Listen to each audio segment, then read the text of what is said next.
Hi guys! Ngayong araw ay gagawa tayo ng ating miss na chiffon cake. Orange flavor to. Paborito ni Artie. Ni Arthur pala. So, very fluffy and moist. So, una-una natin gagawin ay mag-preheat tayo ng ating oven.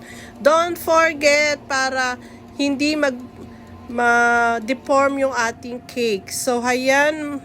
Yan, nasa screen ang recipe, sundan nyo na lang. Okay, so ayan. Kompletong-kompleto ang ating recipe, walang kaduda-duda. Lahat dapat ng gamit natin ay room temperature. So, lahat ng gamit natin na nasa rep, ilabas nyo na yan. So, ayan yung ating itlog.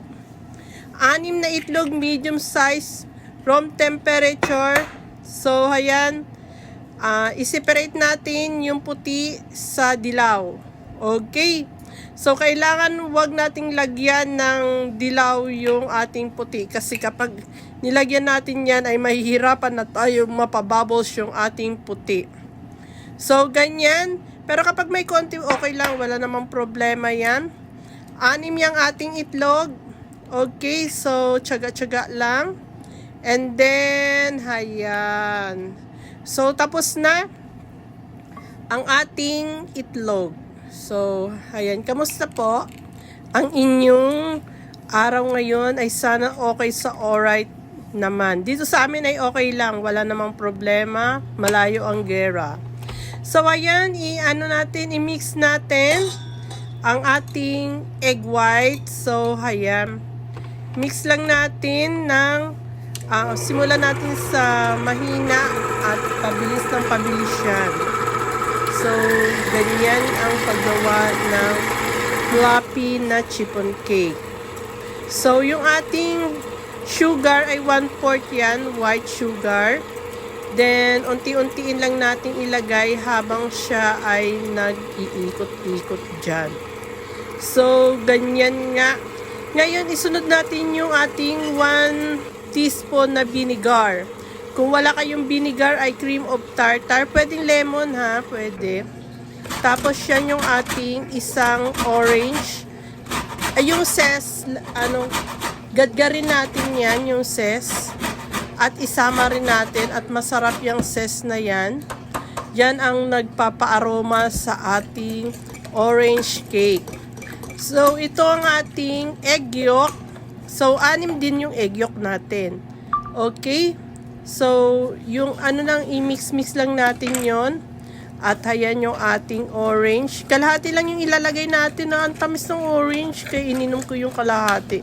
Kalahati lang yung inilagay ko dyan. Okay, katamtaman ang laki. Then, nakita nyo isinama ko na yan. Pero, hindi ko inilagay lahat. Okay. So, ayan, ang ating matamis na orange. Ang bango-bango talaga. Okay. So, ayan.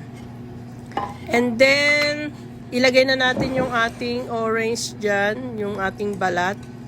And yan ang nagpapasarap, ang sikreto ng masarap na cake. So, kaya ganito lagi ang ginagawa kong cake kasi mas masarap siya kaysa ordinaryo na may icing. Inilagay na natin yung langis. Okay, 1/3 cup yon, canola ang gamit ko. And saka vanilla essence. So, yan. Maganda yung canola sa cake kasi maganda ang texture niya. Nilagay ko na rin yung orange. Kinalahati ko lang. Tapos, mayroon tayong gatas. 1/4 cup din ang inilagay natin. Fresh milk. Full pot, pwedeng evaporated milk. Okay? Ang ating baking powder at saka asin, kalahating kutsaritang asin. And then, ayan yung sugar natin, 1/2 cup. Yung sugar, isip lang natin yan. And yung ating cake flour, 1 1/4 cup. Kung wala kayong cake flour, yung all-purpose flour, bawasan nyo ng 3 tablespoon, palitan nyo ng cornstarch, 3 tablespoon din. Okay, yun lang. Ganun lang gumawa ng cake flour. So, sinip na natin yon ang ating harina para mawala yung mga lumps or yung buo-buo. So, i-mix natin pero wag nating i-overmix kasi baka naman tumigas yung ating cake. So, alam mo yung cake na ito ay napakabango at napakasarap. Hindi dahil ako ang gumawa ha. Yun, masarap talaga. Tapos, ayan na yung ating soup pick lang yung ginawa natin sa ating white egg. Yan. Ihalo na natin at ulit sasabihin ko sa inyo na wag nating i-overmix yung ating cake. So, ayan. Mix lang natin. Yung dito, yung kaguluhan dito ay malayo naman kami. Kaya wag kayong mag-alala. Safe na safe po kami ngayon. Sa ngayon ewan ko sa susunod sana naman Lord, ma-safe kami. Tapos ayan, mix lang natin. Tapos ayan. Okay. Maraming pong salamat sa mga nanonood at manonood pa rin sa mga nag-subscribe. Ayan yung ating molde. Inisprayan ko nga pala ng konting langis yan para pag tinanggal natin, pag natapos na siya ay madali siyang matuklap. Pero kapag chiffon cake naman, kusa siyang lumiliit kaya mabilis naman siyang matuklap kaya walang problema. At madali siyang maluto para sa akin Okay, ito ang pinakamadaling cake para sa akin. Top 1, 2, 3 para yung bubbles niya doon sa taas ay mawala, bumaba.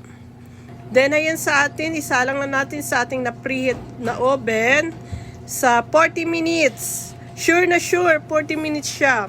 Ayan, 20 minutes, ayan ang itsura niya. Okay, pagdating ng 40 minutes, ito na siya. Wala na siyang granules o kaya basa-basa dun sa ating toothpick test. Malinis na. Luto na po yan. Tapos tanggalin na natin sa ating oven at i-flip natin para hindi siya ma-deflate. Okay, mainit pa kaya dahan-dahan. So, super init.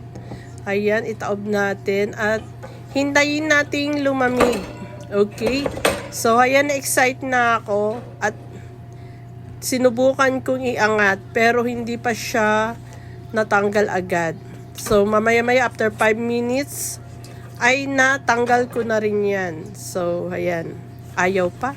Kulit ko, Okay, after 5 minutes, ayan na natanggal. Ang ganda ng pagkagawa. Grabe. So, pwede ko na bang ibenta yan? Okay.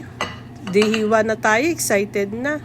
Magtsatsaa na ngayon si Mr. Excited na. At tingnan nyo. Chan.